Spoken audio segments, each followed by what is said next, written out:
Au Sénégal, à l'occasion de la célébration nationale de l'indépendance le 4 avril 2021, le président Macky Sall, dans son allocution traditionnelle adressée à la nation, a fait l'annonce de plusieurs mesures d'appui en vue de la construction de l'unité et de la cohésion nationale. Il s'agit notamment d'une réallocation budgétaire de 450 milliards de francs CFA pour le financement du programme d'urgence pour l'emploi et l'insertion socio-économique des jeunes, l'ouverture de 5 000 emplois pour renforcer le secteur éducatif, la mise en route d'une 3e usine pour faciliter l'accès à l'eau potable.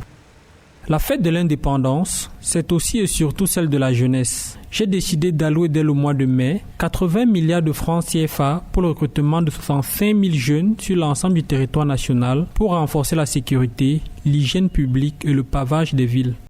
Attaché à l'équité territoriale, le chef de l'État prévoit également la couverture médicale universelle et le soutien massif à l'entrepreneuriat des femmes et des jeunes, l'électrification de 2000 villages à travers le lancement du programme d'urgence de développement communautaire. Cette opération de grande envergure à elle seule va mobiliser 63 entreprises qui vont générer 11 200 emplois directs et plus de 30 000 emplois indirects. L'élection de Macky Sall en 2012 avait suscité beaucoup d'espoir. Quasiment à la fin de son 2e mandat, nous rendons compte que les inégalités sociales au Sénégal sont d'ailleurs accrues. Raison d'ailleurs pour laquelle, lorsque vous prenez les statistiques de l'Organisation internationale de la migration, les Sénégalais viennent en 2e par rapport au peloton des départs sur l'Europe. La jeunesse sénégalaise veut une autre direction en termes de croissance économique inclusif. Et l'affaire Sanko a été la goutte d'eau qui a fait déborder le vase. Des frustrations, des mécontentements générés pendant de nombreuses décennies par la jeunesse sénégalaise ont été alors exprimés par ces jeunes lors de ces différents événements.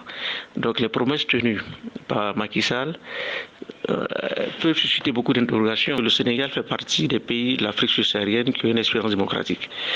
Une jeunesse tout à fait éveillée pourra être alors une contrainte majeure pour lui pour pouvoir accéder à un 3e mandat, comme nous l'avons vu déjà dans certains pays de l'Afrique subsaharienne en tant que tel.